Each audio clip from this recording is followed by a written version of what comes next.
صلی اللہ علیہ وسلم نے فرمایا جمعے کا دن قیامت کی نشانی ہے. قیامت کا دن جس دن قائم ہوگا جمعہ ہی ہوگا.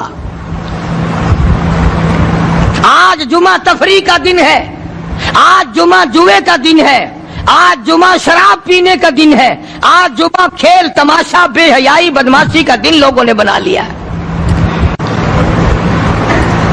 ایک ہمارا ماحول ہے، آپ ذرا توجہ فرمائیں.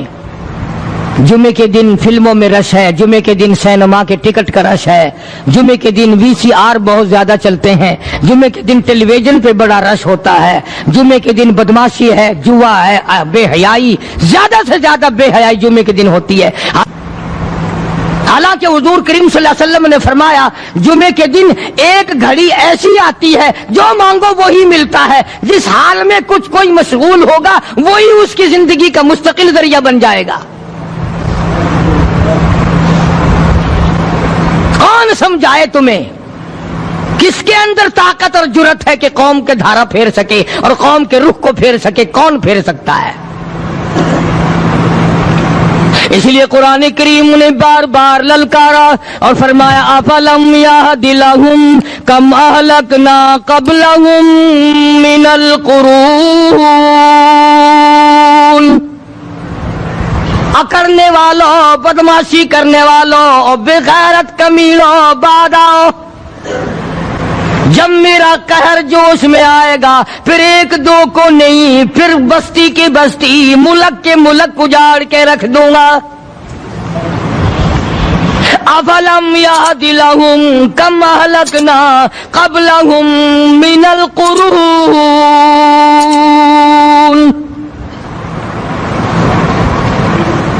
میں نے قرن کے قرن اجاڑ دیے، میں نے روئے زمین کے مالک اجاڑ دیے، میں نے ملکوں کے بادشاہ اجاڑ دیے، میں نے وزیر اعظم اجاڑ دیے، میں نے گورنروں سے بھیک کے ٹکڑے منگوا دیے. میں وہ خدا ہوں وَتُعِزُّ مَن تَشَاءُ وَتُذِلُّ مَن تَشَاءُ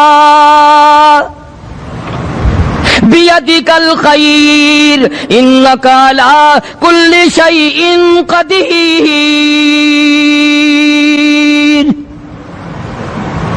سارا نظام میرے ہاتھ میں ہے. تبارک الذی بیدہ الملک.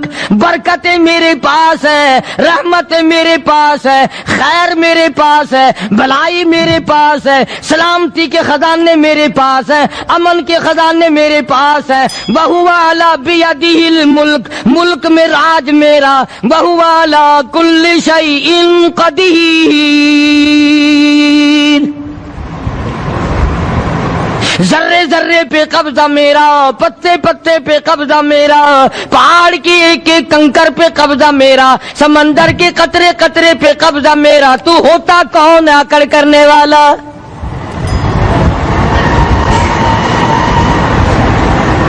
غور نہیں کرتے، سوچتے نہیں ہیں کہ کلام الہی ہمیں کیا بتانا چاہتا ہے. جناب عثمان رضی اللہ تعالیٰ عنہ فرماتے ہیں او لوگوں، میں نے ساری زندگی گزار دی اسلام کے بعد جس دن سے میں نے کلمہ پڑھا آخری دم تک کوئی جمعہ ایسا نہیں گزرا اللہ کے نام پر میں نے ایک غلام خرید کے آزاد نہ کیا ہو. پہلے لوگ بھی جمعے کے دن درود پاک کی کثرت کرتے تھے، خیرات کیا کرتے تھے کہ 8 دن کا کفارہ ہو جائے، اللہ تبارک و تعالی راضی ہو جائے. آج کے دن قیامت آئے گی، نہ جانے میرا کیا حال بنے گا، کن لوگوں میں میرا شمار ہوگا. مدنی کریم صلی اللہ تعالی علیہ وسلم کا دربار لگا ہوا ہے، مجلس ہے آقا مدنی صلی اللہ علیہ وسلم کی. وہ کتنے مقدروں والے جوان تھے جو اپنے محبوب صلی اللہ علیہ وسلم کی مجلس میں بیٹھتے تھے. وہ کتنے خوش بخت اور خوش نصیبے والے لوگ تھے جو اپنے آقا کے سامنے بیٹھتے تھے. حضور کریم صلی اللہ علیہ وسلم نے فرمایا مجھے 3 چیزوں سے بڑی محبت ہے، 3 چیزیں بڑی پیاری لگتی ہیں، 3 چیزیں دنیا میں بڑی مرغوب ہیں مجھے. فرمایا ایک نماز میری آنکھوں کی ٹھنڈک ہے. سرکار کی پسندیدہ بات سنو، فرمایا نماز میری آنکھوں کی ٹھنڈک ہے، جو نماز پڑھتا ہے وہ میری آنکھوں کو ٹھنڈا کرتا ہے، جو نماز نہیں پڑھتا کیا مطلب؟ وہ مجھے رنج دیتا ہے۔ اور جامع ترمذی میں ایک حدیث موجود ہے، ارشاد ہے حضور کریم سب کہہ دو صلی اللہ علیہ وسلم کا، فرمایا کہ ہر پیر کے دن، ہر جمعرات کے دن ہر امتی کا نام اعمال میرے سامنے پیش کیا جاتا ہے۔ ہر امتی کا اعمال نامہ سرکار کے سامنے کر دیا جاتا ہے، تیرے فلاں امتی کا یہ عمل ہے۔ ذرا مسجد میں بیٹھے ہو، قبلے کی طرف منہ کیے بیٹھے ہو، لوگوں سوچو تو صحیح ہمارے اعمال نامے دیکھ کر آقا کو کتنا رنج ہوتا ہوگا، ہمارے کردار دیکھ کر، ہماری روح سیاہی کو دیکھ کر آقا کو کتنا رنج پہنچتا ہوگا صلی اللہ علیہ وسلم۔ ارے ہم نے حضور کی ذات اقدس کو رنج پہنچایا، پریشانی پہنچائی، تکلیف پہنچائی، پرواہ نہیں کرتے نمازوں کی، نوجوان بھی، بوڑھے بھی، حج کر کے بھی نماز پڑھتے لوگ، اور اب تو ویسے بھی دانا بینا لوگ ہیں۔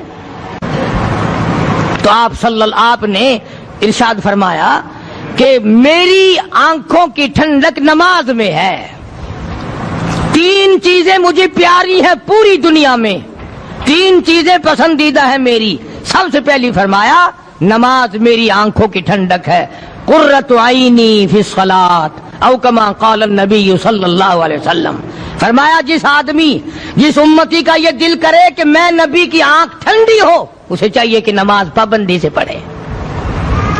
دوسرا فرمایا وفادار عورت مجھے بڑی پسند ہے، حضور کریم صلی اللہ علیہ وسلم نے فرمایا وفادار عورت، ہائے ہائے ہماری ماؤں سے زیادہ وفادار کون ہوں گی؟ جناب عائشہ صدیقہ رضی اللہ تعالیٰ عنہ فرماتی ہیں کالی کملی والے کے گھر میں 3 مہینے چولہے میں آگ نہیں جلتی تھی۔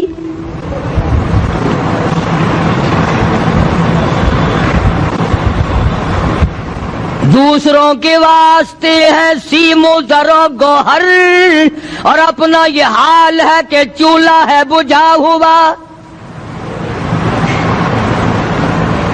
جناب عائشہ صدیقہ رضی اللہ تعالیٰ عنہ فرماتی ہیں ہمیں 24 گھنٹے میں ایک پانی کا پیالہ اور ایک کھجور کا دانہ ملا کرتا تھا۔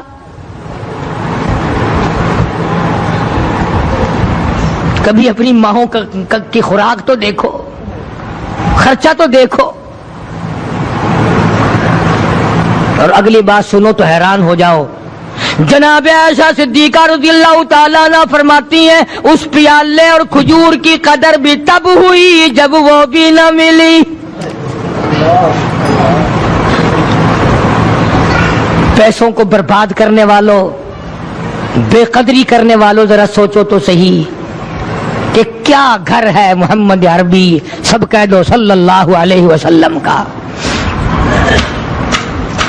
اسی گھر سے خیر و برکت ملی صحابہ کرام کو، لیکن دنیا نہ تھی، بلڈنگ نہ تھی، کوٹھی نہ تھی، بنگلہ نہ تھا، چہل پہل نہ تھی۔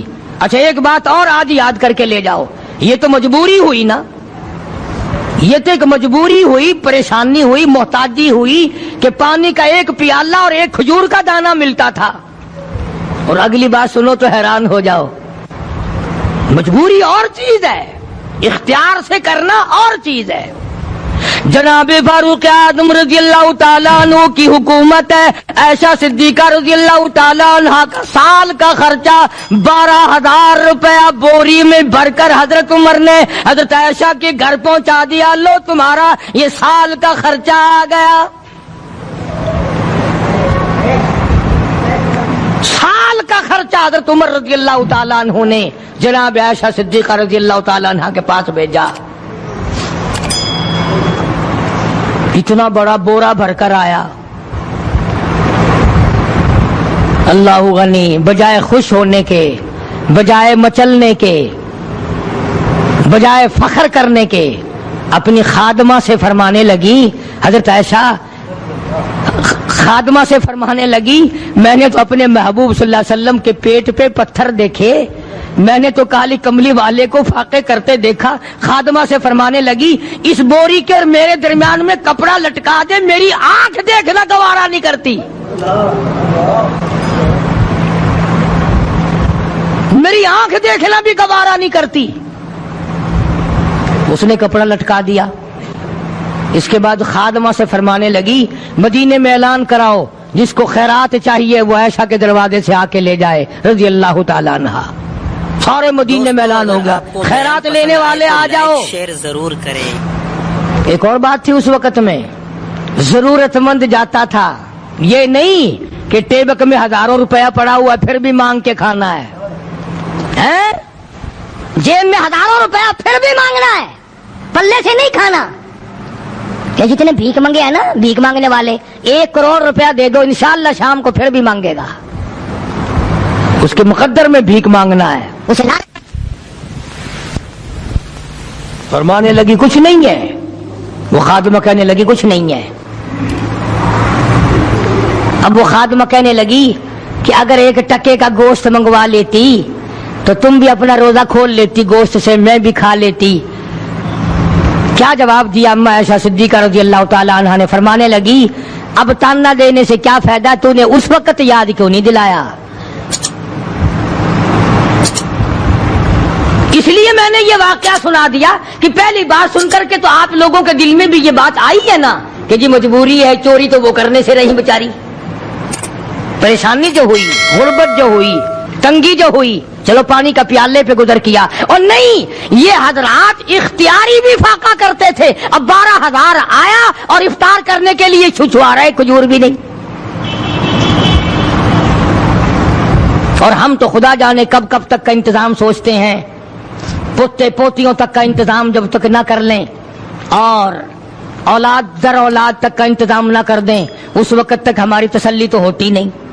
اسی کو مجذوب نے بڑے عجیب طریقے سے سمجھایا, کہتا ہے کہ آنے والی کس سے ٹالی جائے گی, آنے والی کس سے ٹالی جائے گی, اور جان ٹھہری جانے والی جائے گی, روح رگ رگ سے نکالی جائے گی, تجھ پہ ایک دن خاک ڈالی جائے گی. تیرے رشتہ دار عزیز اقربا دھڑا دھڑ مٹی پھینک کے ایسے آئیں گے گویا تجھے پہچانتے بھی نہیں. بڑی بڑی عجیب باتیں کہی مجذوب علیہ رحمت نے, اللہ کی رحمت نازل ہو اس کی قبر مبارک پہ, آمین کہو. کہتا ہے سب کی سب ہیں راہ روے کوئے فنا, سب چل رہے ہیں فنا کی طرف.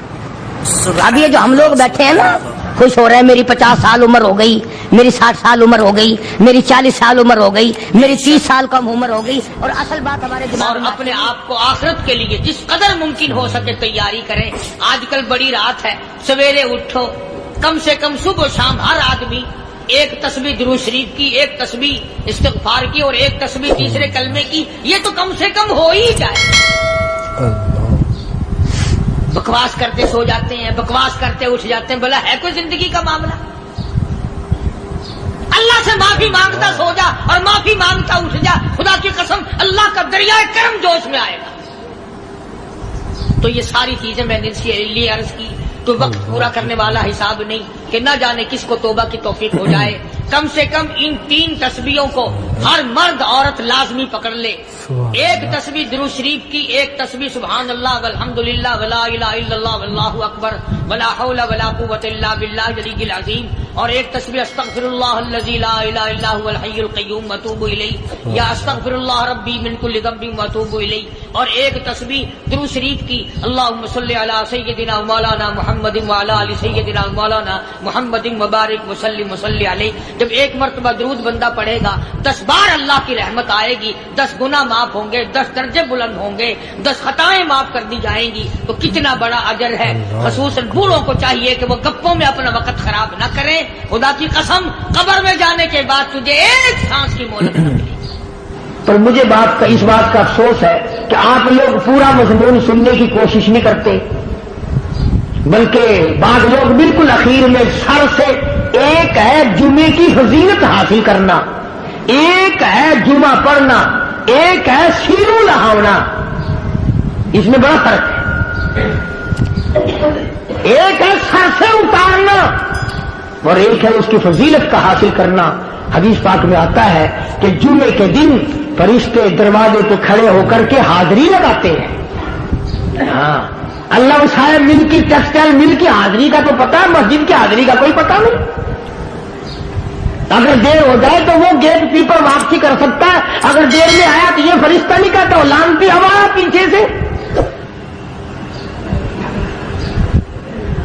بہت مدت کی بات ہے, علامہ یوسف بن نور رحمۃ اللہ علیہ زندہ تھے, میں کراچی تھا, تو حضرت نے مجھے فرمایا کہ جمعہ ہمارے یہاں پڑھا دو. اب کے میری والی میں جمعہ پڑھاتا تھا ان دنوں میں. تو میں جب گیا تو ہم ایک چھوٹے سے دروازے سے داخل ہونے لگے. ایک پٹھان کہنے لگا پرلے دروازے سے چلو, میں بھی ادھر سے جاتا ہوں. میں نے کہا کیوں؟ کہنے لگا فرشتہ ادھر رجسٹر لیے کھڑا ہے, تم ادھر سے گھس جاؤ گے تمہارا حاضری نہیں لگے گا. وہ کہنے لگا فرشتہ بڑے گیٹ پہ کھڑا ہے, ادھر چلو. تو کم سے کم اس پٹھان کا تو یہ عقیدہ ہے کہ فرشتہ کھڑا ہے, اور تمہارا خیال یہ ہے کہ جمعے کے دن نہ فرشتہ ہے نہ خدا ہے, کوئی بھی نہیں ہے. اس لیے سیرت النبی صلی اللہ علیہ وسلم کا عنوان شروع ہوگا. وقتی آؤ, پورا مضمون سنو تاکہ لطف آئے, دل و دماغ بنے. اور عقیدہ میں نے تمہیں بتا دیا, لا الہ الا اللہ, خدا کے سوا الہ کوئی نہیں, مشکل کشا کوئی نہیں, پیدا کرنے والا کوئی نہیں, فصل میں, دکان میں, کارخانے میں اس کے سوا برکت دینے والا کوئی نہیں. اور یہ بات بتائی کس نے؟ محمد الرسول اللہ صلی اللہ علیہ وسلم. ہمارے نبی حضرت محمد الرسول اللہ صلی اللہ علیہ وسلم نے ہمیں یہ بات بتائی, خدا کے بعد خدا کوئی نہیں, مصطفیٰ کے بعد نبی کوئی نہیں. حضور صلی اللہ علیہ وسلم کے بعد کوئی کسی قسم کا جو نبوت کا دعویٰ کرے وہ کافر ہے, دجال ہے, بے ایمان ہے, وہ خنزیر سے بدتر ہے جو میرے آقا کے ختم نبوت کے تاج کو ہاتھ لگائے گا. فرمایا لہم قلوب لا یفقہون بہا. اللہ پاک جل شانہ فرماتے ہیں جس کا دل قرآن کریم سمجھنے کا عادی نہیں, لہم قلوب لا یفقہون بہا, جس کا دل قرآن سمجھنے کے لیے تیار نہیں, وَلَهُمْ أَعْيُنٌ لَا يُبْصِرُونَ بِهَا, جس کا کان اللہ کا قرآن سننے کے لیے تیار نہیں, أَمْ لَهُمْ آذَانٌ لَا يَسْمَعُونَ بِهَا, ام لہم آذان یسمعون بہا, جس کا کان خدا کا قرآن سننے کو تیار نہیں.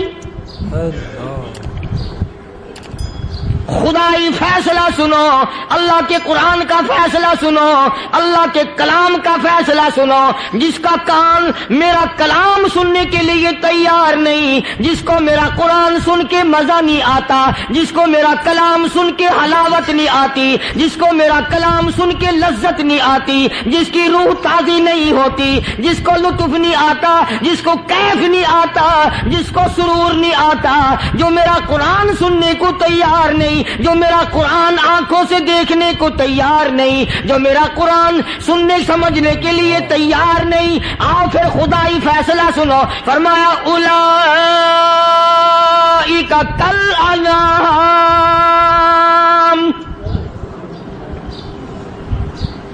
میرا فیصلہ نہیں, کسی پارٹی کا فیصلہ نہیں, کسی فرقے کا نہیں, کسی طبقے کا نہیں, کسی جماعت کا نہیں. فرمایا اولئک الانعام, پیدا کرنے والا مالک و خالق کہتا ہے مجھے اپنی کبریائی کی قسم یہ سارے جانور ہیں.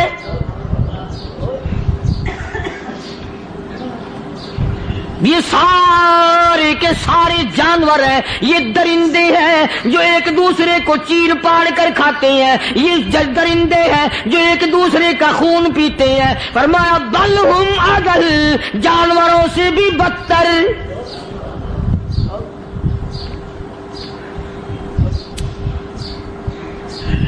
جس کے دل میں قرآن سن کر ترس نہیں, جس دل میں رحم نہیں, اپنے سے کمزور دیکھ کر جس کے دل میں شفقت نہیں, مہربانی کا مادہ نہیں. فرمایا وہ کوئی بندہ ہے, وہ تو جانور ہے. اور خدا قسم میں آ گیا, فرمایا بل ہم اضل, اس سے بھی بدتر.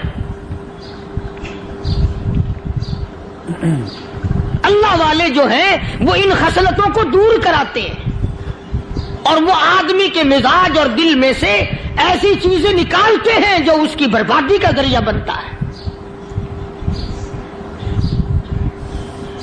دل کی بیماریوں کا کسی کو فکر نہیں.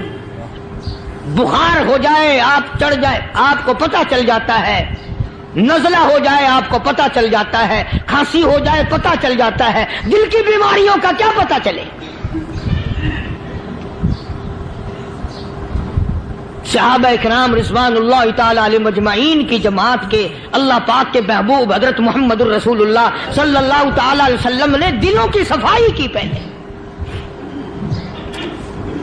پہلے لوگ جھونپڑیوں میں کچے کوٹھوں میں رہتے تھے, نہ اتنی صفائی تھی نہ اتنی ترقی تھی.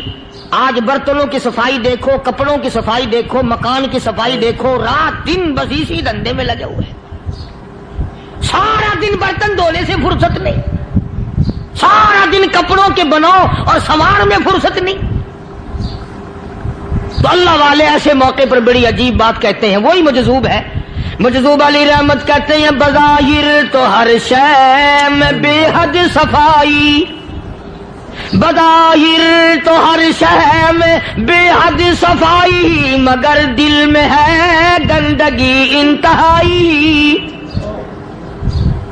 بظاہر تو ہر شے میں چہرے کی صفائی, بدن کی صفائی, نہ جانے کتنی قسم کا صابن ہے, نہ جانے کتنی قسم کے پاؤڈر ہیں, نہ جانے کتنی قسم کے شیمپو ہیں, نہ جانے کتنی قسم کے کپڑے ہیں, کیا چال ڈھال ہے, کیا نئے نئے ڈیزائن ہے. مجذوب کہتا سب کچھ دیکھ لیا, بظاہر تو ہر شے میں بے حد صفائی, مگر دل میں ہے گندگی انتہائی.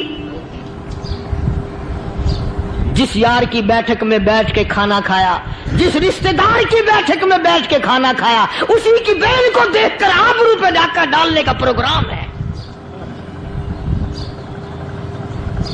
جس دوست کے گھر میں بیٹھ کے کھانا کھایا, اسی دوست کی بیوی کی عزت لوٹنے کا پروگرام ہے.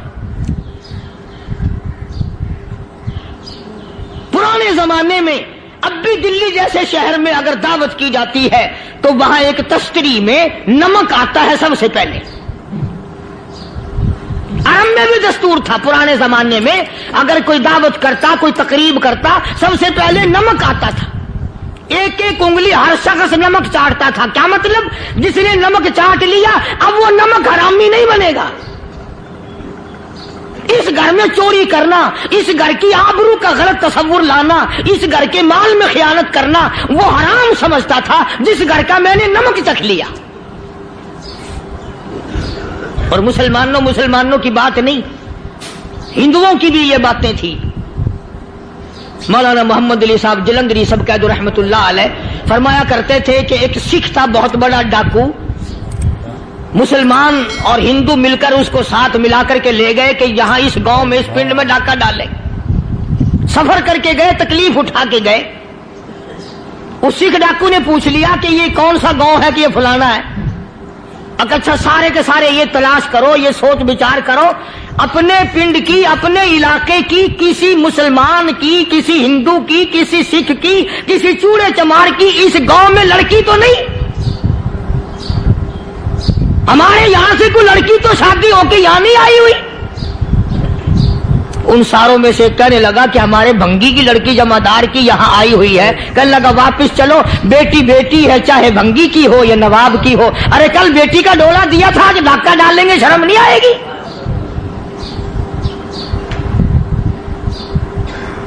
آج وہ تصور کہاں چلے گئے اور ہم سب روتے پھرتے ہیں, سکون نہیں, سکون نہیں, اطمینان نہیں. ارے اطمینان آئے گا کیسے؟ ہمارے دل بے ایمان ہے, نیتیں خراب ہے, آئے گا کہاں سے؟ صحابہ کرام رضوان اللہ تعالی علیہ مجمعین کی جماعت نے اس قدر اس بات پہ محنت کی اور کوشش کی کہ غلط لقمہ بھی پیٹ کے اندر نہ چلا جائے. چنانچہ میں علی الاعلان کہتا ہوں 1,29,000 صحابہ کرام, کالی کملی والے کے دیوانے اور پروانے, حضور کے یار جانثار, حضور کے ساتھ فاقہ کھانے والے, فاقوں میں مرنے والے, پتھر کھانے والے اپنے بچوں کے ٹکڑے ہوتے ہوئے دیکھ کر لا الہ الا اللہ محمد الرسول اللہ کی صدا بلند کرنے والے صحابہ کرام کا یہ حال تھا. پیدل سفر کر کے جاتے تھے یہودی عیسائی, شام نکل گئے, فلسطین نکل گئے, ہندوستان آ گئے, 2 سال لگ جاتے تھے. اپنی جوان بیٹیوں کو مسلمانوں کے گھروں میں چھوڑ کے آ جاتے تھے. کبھی نگاہ نبوت نے جن کو رنگ دیا تھا, کبھی کسی صحابی پہ ذرہ برابر الزام نہیں لگا. ان یہودیوں کا, ان عیسائیوں کا یہ عقیدہ تھا کہ محمد صلی اللہ علیہ وسلم کے جو غلام ہیں ان کی نگاہ بھی پاک ہے, ان کے دل بھی پاک ہیں, ان کے ارادے بھی پاک ہیں, ان کے ہاتھ بھی پاک ہیں.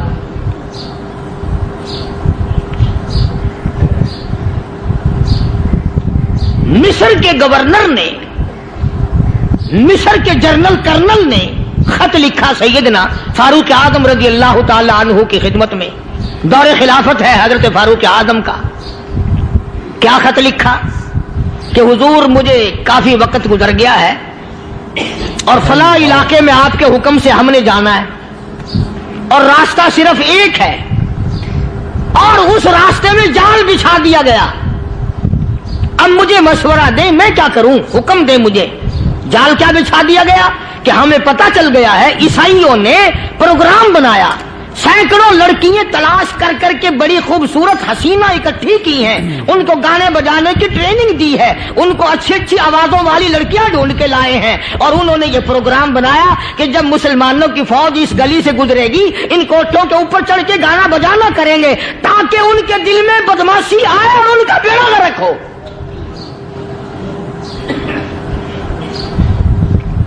کبھی کافر کا یہ عقیدہ تھا کہ مسلمان کا دل بگڑا تو یہ گیا, اس کی نیت میں خرابی آئی اور یہ تباہ ہوا. جناب فاروق اعظم رضی اللہ تعالیٰ عنہ نے اسے یہ خط نہیں لکھا کہ تو قرآن پڑھا کر, تو نفل پڑھا کر. امیر المومنین خلیفۃ المسلمین سیدنا فاروق اعظم رضی اللہ تعالیٰ عنہ نے اپنے جنرل کرنل کو خط لکھا کہ اس میں لمبی چوڑی فکر کی کوئی بات نہیں, اس میں کوئی پریشانی والی بات نہیں, کوئی سوچ و بچار والی بات نہیں. سارے تیری فوج میں, تیری کمان میں مسلمان ہیں, سب کو اکٹھا کر لے, ساروں کو اکٹھا کر کے قرآن کریم کے سورت نور کی 2 آیتیں سنا دے.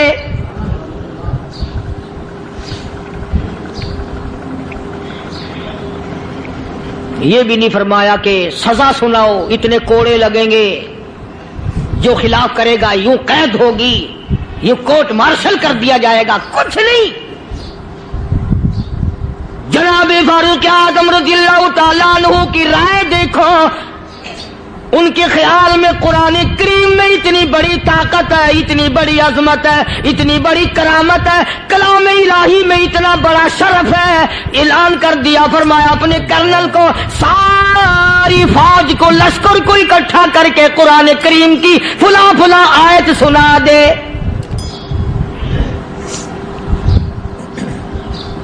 اور اس کے بعد بے دھڑک فوج کو, لشکر کو اسی راستے سے گزار کے لے جا, بے دھڑک لے جا. ہائے کبھی قرآن کی 2 آیتوں سے کام بن جاتا تھا, اب سارے قرآن سے میرا تیرا کام نہیں بنتا. قصور قرآن کا نہیں ہے, یہ میرا تیرا ہے. یہ تو اتنی وفادار کلام ہے, اتنی پاک کلام ہے, خدا کی قسم. ہزاروں رجسٹروں کے گتے, ہزاروں چائے کے ڈبے, ہزاروں مٹھائی کے ڈبے, لاکھوں کروڑوں دوائیوں کے ڈبے گندے نالوں پہ, کوڑیوں پہ, روڑیوں پہ پڑے ہیں, اور جس گتے نے قرآن کے ساتھ یاری لگا لی, خدا کی قسم کوئی آدمی بغیر وضو اس گتے کو بھی ہاتھ نہیں لگا سکتا. ہزاروں نہیں لاکھوں کپڑے مارکیٹ میں پڑے, پر جس کپڑے نے قرآن سے یاری لگا لی, جو کپڑا جسدان بن کر قرآن پہ چڑھ گیا, لوگ اس کو بھی چومتے ہیں اور چومنا چاہیے. یارو کپڑے نے قرآن سے یاری لگائی تو کپڑا عظمت والا بن گیا, گتے نے یاری لگا لی تو گتا بن گیا. ہزاروں قسم کے کاغذات روزانہ ذلیل ہوتے پھرتے ہیں. جس کاغذ پہ قرآن لکھا گیا وہ عظمت پا گیا, جس سیاہی سے قرآن لکھا گیا وہ سیاہی عظمت والی بن گئی. ارے اگر مسلمان قرآن کو اپنے اندر پیدا کر لے, اس کی عظمت کو بسا لے, اس کو اپنا لاہ عمل بنا لے, اس کو اپنے سر پہ رکھ لے, تو کیا یہ بندہ قرآن کے ساتھ وفاداری کرے تو قرآن کیا خیال ہے قرآن بے وفائی کر دے گا؟ یقین نہیں, یقین اصل بات اعتقاد کی ہے. یقین کا تو یہ عالم بنا ہوا ہے کہ اگر کوئی چوری کا معاملہ ہو جائے اور کسی پر شبہ ہو, اگر اسے کہو کہ قرآن اٹھا دے تو دیر نہیں لگائے گا, اور اگر کہے کہ فلانی خانگاہ کا کنڈا مار دیا کہ یہ کام میں نہیں کرتا. خانگاہ کے کنڈے پہ ایمان ہے, قرآن پہ ایمان نہیں. اس پر یقین ہے کہ پیر اندھا کر دے گا, اور یہاں یقین نہیں کہ جس خدا نے پیدا کیا اگر میں نے جھوٹا قرآن اٹھایا تو وہ برباد کر دے گا.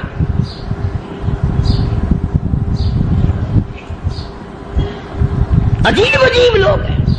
چنانچہ مصر کے کرنل نے, مصر کے جنرل نے ساری فوج کو اکٹھا کر لیا. اس نے بھی یہ بات تو نہیں کہی کہ فاروق اعظم کو دوبارہ خط لکھتا کہ حضرت یہ تو 2 آیتیں آپ نے لکھی, یہ تو سارا قرآن روز پڑھتے ہیں, پر بنے گا کیا؟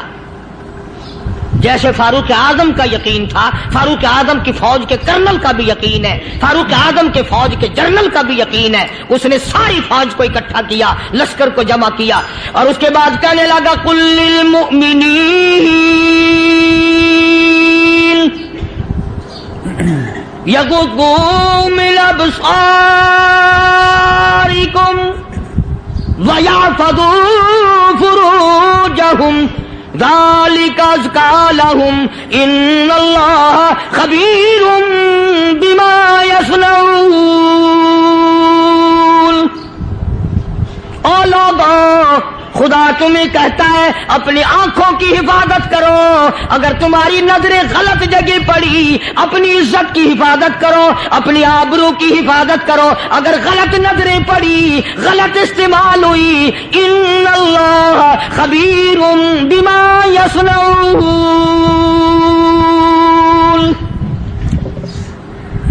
اللہ پاک تمہاری ساتھ ساتھ ہے, وہ ہر چیز کو دیکھتا جائے گا, وہ ہر چیز تمہاری دیکھے گا. چنانچہ تاریخ شاہد ہے, ابن حشام نے لکھا ہے, ابن خلدون نے لکھا ہے, اور کئی مورخین نے لکھا ہے کہ جب مسلمان جنرل نے, مسلمان کرنل نے اپنی فوج کو قرآن کی 2 آیتیں سنائی اور اس کے بعد حکم دیا چلو, تمام کا تمام لشکر چل رہا ہے. ادھر ڈھول بجا, دھماکے بجے, ڈانا شروع ہوا, گانا بجانا شروع ہوا, ساری فوج نکل گئی, سارا لشکر چلا گیا. لڑکیوں نے دیکھا کہ یہ تو ختم ہو گئے, نیچے آواز دے کے کہنے لگی اور جانے والوں یہ ساری فوج کئی اندھوں کی فوج تو نہیں.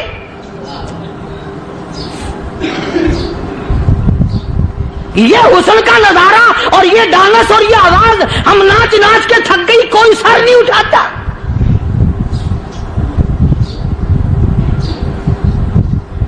اور آج دیکھ لیں آپ, ہر گھر کے اوپر وہ لگا ہوا ہے ایریل, لعنت کا ایریل لگا ہوا ہے, لعنت کا ایریل. حاجیو تم کیا کہتے ہو کہ ہمارے گھر کا اس میں کیا بگڑے گا؟ خدا کی قسم وہ بگڑتا ہے, وہ دیمک لگتی ہے, وہ تباہی پھرتی ہے, تمہیں پتہ بھی نہیں چلتا. تم نے کیا سوچ رکھا ہے؟ مسلمان کرنل کے حکم پہ ساری فوج نکل گئی. ناچنے والی گانے والی لڑکیاں عیسائیوں کی حیران ہیں.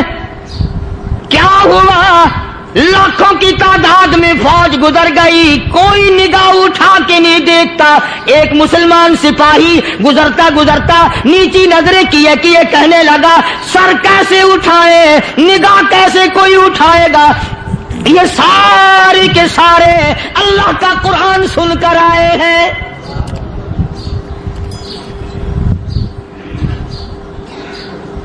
کیسے کوئی نگاہ اٹھائے گا, کیسے کوئی سر کو اٹھائے گا؟ یہ سارے کے سارے اللہ کا قرآن سن کر آئے ہیں. ان کا عمل ہوا نا قرآن پہ, ان کے عمل کا کتنا بڑا اثر پڑا.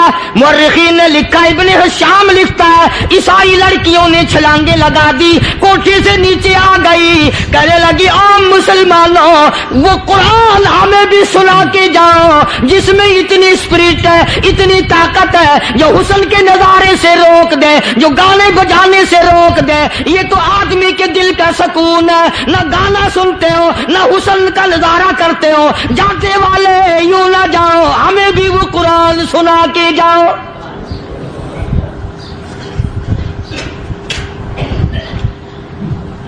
اس قرآن میں کتنی بڑی طاقت ہے, وہ کتنی عظمت ہوگی اس میں, اس کلام میں کتنی برکت ہوگی, جس کلام میں یہ تاثیر ہے کہ وہ ایسی ایسی چیزوں سے روک دیتا ہے. چنانچہ ایک مسلمان سپاہی چلتا بھی جاتا ہے اور کہنے لگا وَقُلْ لِلْمُؤْمِنِينَ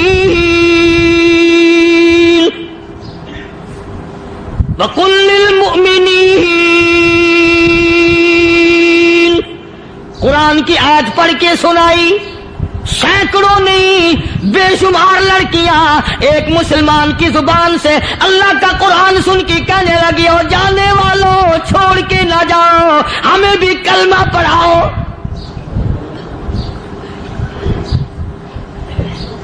جتنی بھی وہ ناچنے گانے والی تھی تمام کی تمام کلمہ پڑھ کر مسلمان بن گئی.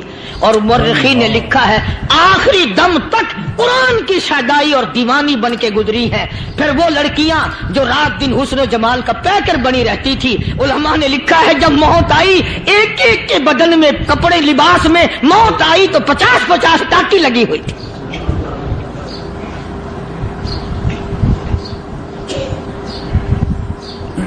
بظاہر تو آج بھی بڑی جھاڑا پنجی ہے, بڑی صفائی ہے, بڑی دوڑ دھوپ ہے. اسی کو مجذوب الاعلان کہتا, بظاہر تو ہر شے میں بے حد صفائی, مگر دل میں ہے گندگی انتہائی, کبھی اس کے دھوکے میں آنا نہ بھائی, یہ سب ہے رعائی, یہ بس ہے رعائی. یہ تو چیز ہی کچھ نہیں. بڑے بڑے دھندے ہمیں پلٹتے دیکھے, بڑے بڑے نظام بگڑتے دیکھے. محمد عربی صلی اللہ تعالی علیہ وسلم کے دربار میں بڑے بڑے لوگ آتے تھے. اللہ غنی, نگاہ نبوت نے جس کو رنگ دیا سبحان اللہ, پھر قیمت جو بن گیا وہ اسلام کی دولت سے پیچھے نہ ہٹا. کوئی پیچھا پھر کے دیکھا ہی نہیں کہ ہم کیا کر رہے ہیں. ایک لذت تھی, ایک کیف تھا, ایک سرور تھا صحابہ کرام کو. کہاں سے وہ چیز ہم لائیں, کیسے ہم میں وہ چیز پیدا ہوگی. جنگ بدر ہوا, بڑی بہترین بات ہے, توجہ لکھ کے لے جاؤ, انشاءاللہ قبروں میں دعائیں دو گے. جنگ بدر ہوا, 70 سے زیادہ کافر پکڑے گئے, مدینے میں پکڑ کے قیدی بنا کر کے لائے گئے. تنگ دستی کا زمانہ ہے, 1 سال نہیں ہوا مسلمان اجڑ کے آئے تھے, مار کھا کے آئے, پریشان ہو کر آئے, دن دولت چھوڑ کر لٹا کر آئے. ان کے پلے کیا تھا. شام کا وقت ہوا, مدنی کریم صلی اللہ تعالی علیہ وسلم نے مسجد کے دروازے میں کھڑے ہو کر اعلان فرما دیا, کون ہے, کون ہے جو میرے مہمانوں کو کھانا کھلائے.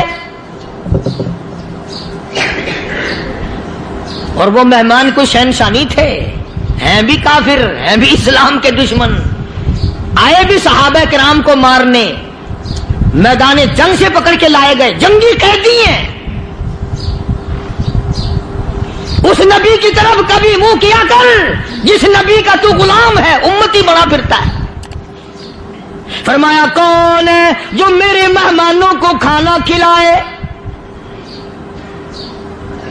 صحابہ کرام میں سے کسی نے 2 پکڑ لیے, کسی نے 1 کو ساتھ لے لیا.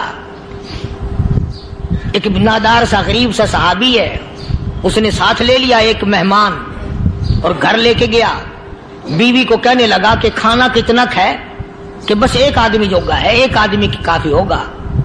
کان میں کہنے لگا اپنی بیوی کے، دستور تھا عرب کا، مہمان اور میزبان اکٹھے کھایا کرتے تھے، اپنی گھر والی کے کان میں کہنے لگا کہ اس کے آگے کھانا رکھ دیں گے مہمان کے، جب یہ کھانا شروع کر دے گا کسی بہانے سے دیوا بجھا دیو، میں یوں ہی منہ کو خالی ہلاتا رہوں گا، یہ کھانا کھا لے گا، پیٹ بھر جائے گا اس کا۔ چنانچہ کھانا آگے رکھ دیا، جو کچھ بھی تھا، اس نے کھانا شروع کیا کہ جی آپ بھی کھائیں، کہ ہاں ہاں میں بھی کھا رہا ہوں۔ بس یوں ہی کھانے میں بھی ہاتھ لگائے، منہ کو بھی ہاتھ لگائے اور منہ کو چلائے بھی برابر، بیوی نے چراغ بجھا دیا۔ یہ عمل تو صحابی کر رہا ہے اپنے گھر میں، ادھر قرآن کریم نازل ہو گیا محمد کریم صلی اللہ علیہ وسلم کی ذات پہ، فرمایا وَيُؤْثِرُونَ عَلَىٰ أَنفُسِهِمْ وَلَوْ كَانَ بِهِمْ خَصَاصَةٌ وَمَن يُوقَ شُحَّ نَفْسِهِ فَأُولَٰئِكَ هُمُ الْمُفْلِحُونَ۔ اور میرے محبوب مبارک ہو، تیری امت میں ایسے لوگ بھی ہیں جو اپنا منہ خالی ہلا رہا ہے، بیوی بھوکی بیٹھی ہے، چراغ بجھائے بیٹھی ہے اور اپنے ہاتھ کو خالی چلا رہا ہے اور میرے بندے کا پیٹ بھر رہا ہے۔ اور میرے محبوب مجھے اپنی عظمت کی قسم، میں تیرے ان دیوانوں پہ جنت واجب کر چکا۔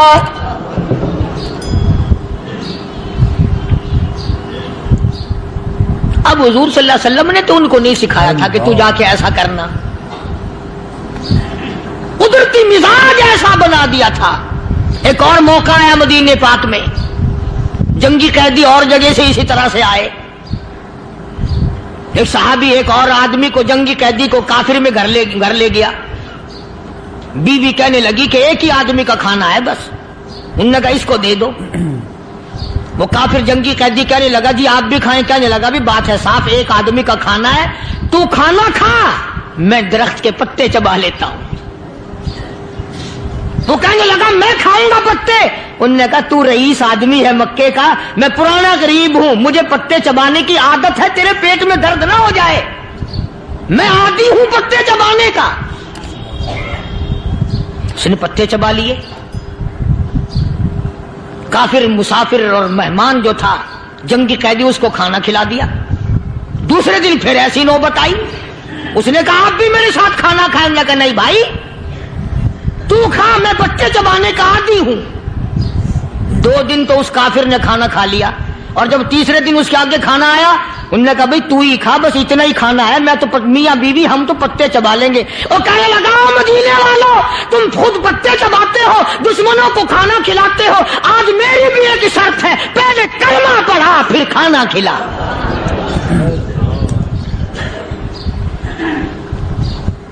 آج میری بھی ایک شرط ہے۔ 2 دن کے عمل نے کفر کو مٹا دیا، اسلام چمک گیا۔ 2 دن کے عمل نے، میرا تیرا 60 سال کا عمل ہے، کبھی کسی کافر کو مسلمان بنایا؟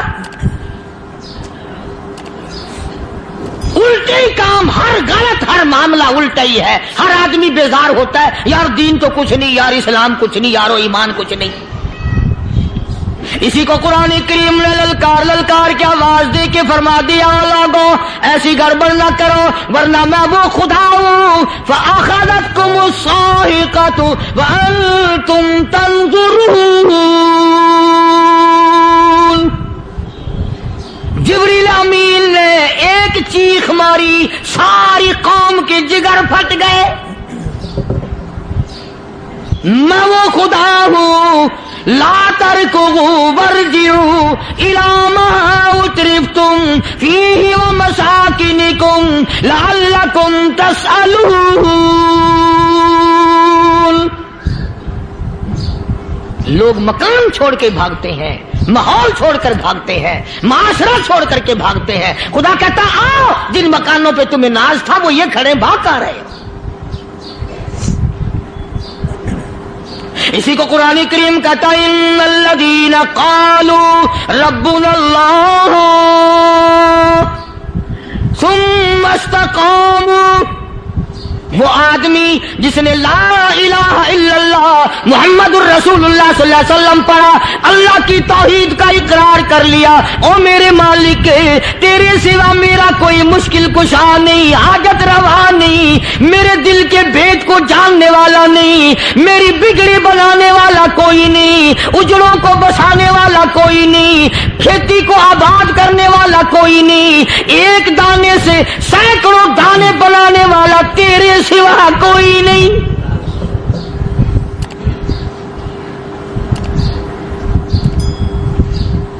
کھیتوں میں جاؤ، کبھی یہ تو سوچو کہ دنیا میں حکومتوں نے کتنے مل لگا رکھے ہیں، چینی کے شکر کے کتنے مل ہیں، کتنے ڈیپو ہیں، پھر بھی قلت ہو جاتی ہے۔ اور یہ اللہ میاں نے کتنا میٹھا کیلے میں، سنترے میں، مالٹے میں، انگور میں، سیب میں، کبھی یہ بھی سنا کہ اللہ میاں کا شوگر مل فلاں علاقے میں لگا ہوا ہے؟ کبھی یہ تو دیکھو کہ یہ قدرت کاملہ کے سوا اور کون پیدا کر رہا ہے؟ فرمایا جس نے اللہ کی توحید کا اقرار کر لیا، محمد عربی صلی اللہ علیہ وسلم کی ختم نبوت کا اقرار کر لیا، خدا کے بعد خدا کوئی نہیں، مصطفیٰ کے بعد نبی کوئی نہیں۔ پھر قرآن نے شرط لگائی ثم استقاموا، پھر اس پر جمع رہے، ڈٹا رہے، یوں نہیں کہ کبھی ادھر لڑک گیا کبھی ادھر لڑک گیا۔ لوگ تو بدل جاتے ہیں، لوگوں کا کیا ہے؟ پچھلے سال کی بات ہے، یہی مغرب کی نماز کے بعد گرمی کے موسم میں میں یہاں بیٹھا ہوا تھا باہر، آگے شہر کے وہ آدمی وہ کہنے لگے جی ایک کام آئے ہیں۔ میں نے کہا کیا؟ کہ 25,000 روپے چوری ہو گیا ہمارا، بتاؤ ہمیں۔ میں نے کہا مجھے کیا پتا؟ انہوں نے کہا نہیں سارا شہر کہتا ہے کہ قاری نہیں بتا دیتا ہے۔ میں نے کہا اچھا یہ یوں نہیں جانے کا؟ میں نے کہا پھر آدھے لوں گا۔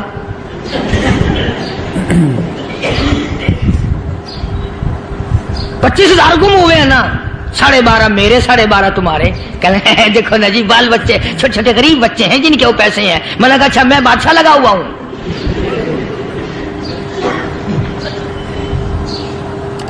انہوں نے کہا جی سودا مہنگا۔ میں نے کہا پھر کہیں اور چلے جاؤ۔ کتنا میں نے سمجھایا نہیں ماننا کہ اگر ہمیں یوں پتہ چل جائے مولویوں کو ولیوں کو تو پھر یہ لاکھوں کروڑوں پولیس والے رکھنے کی ضرورت ہے بھلا؟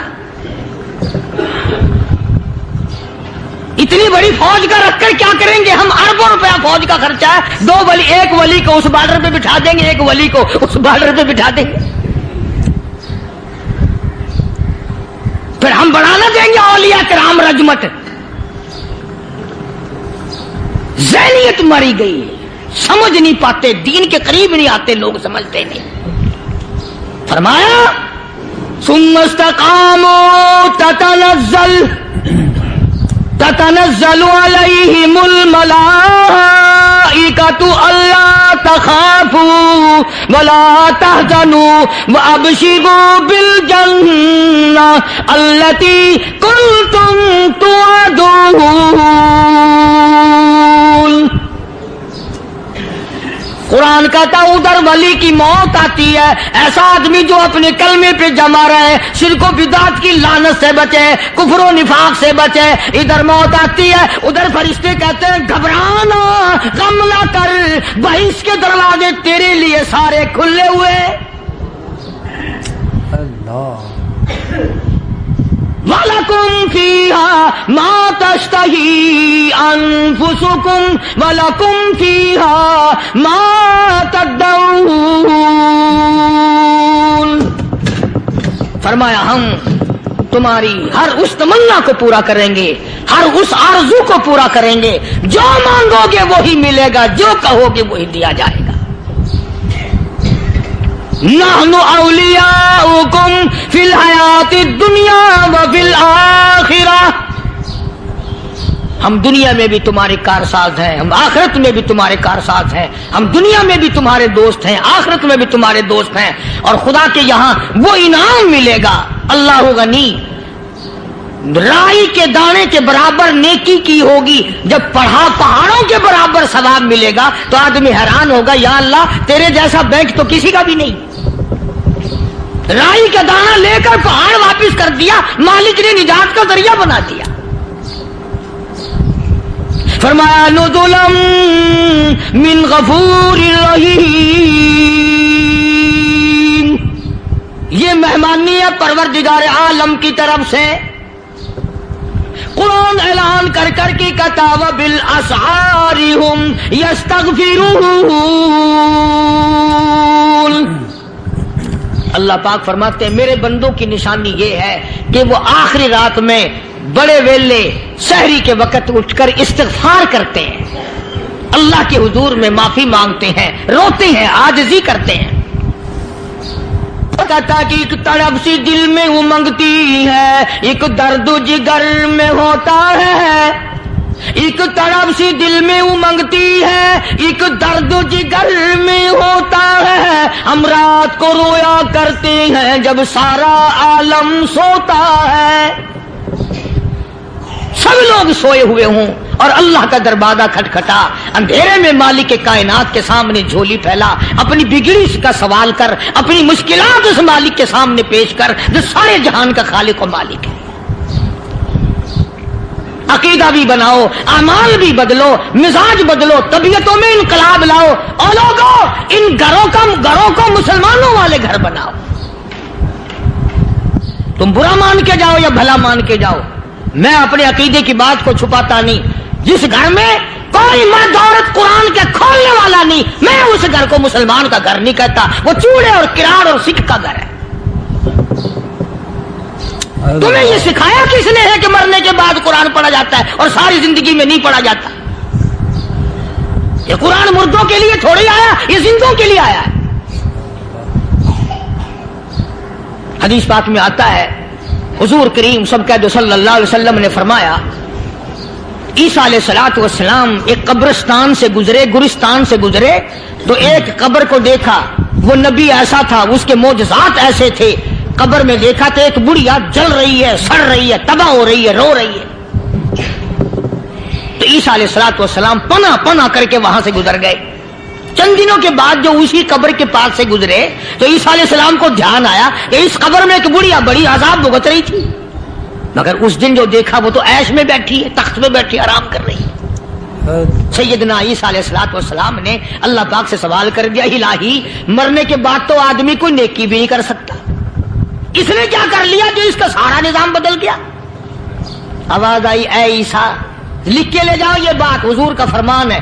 فرمایا اے عیسیٰ اس مائی کے چھوٹے سے پوتے نے استاد کے پاس جا کر کے پڑھا بسم اللہ الرحمن الرحیم، اس ننھے سے منہ سے، چھوٹے سے منہ سے جب یہ لفظ نکلا اے اللہ تو بڑا مہربان ہے، تو بڑا کریم ہے۔ عیسیٰ چھوٹے سے منہ سے جب نکلا، وہ تو معصوم تھا، اس کے منہ سے جب نکلا نا کہ میں بڑا مہربان ہوں، میں نے اس معصوم بچے کے صدقے میں اس کی دادی پہ کرم کر دیا۔ اس کے نام میں بڑی برکتیں ہیں، اس اللہ کا نام لینے میں بڑی برکتیں ہیں۔ گڑ میں مٹھاس ہے، اللہ کے نام میں مٹھاس نہیں۔ ٹافیوں میں مٹھاس ہے، اللہ کے نام میں مٹھاس نہیں۔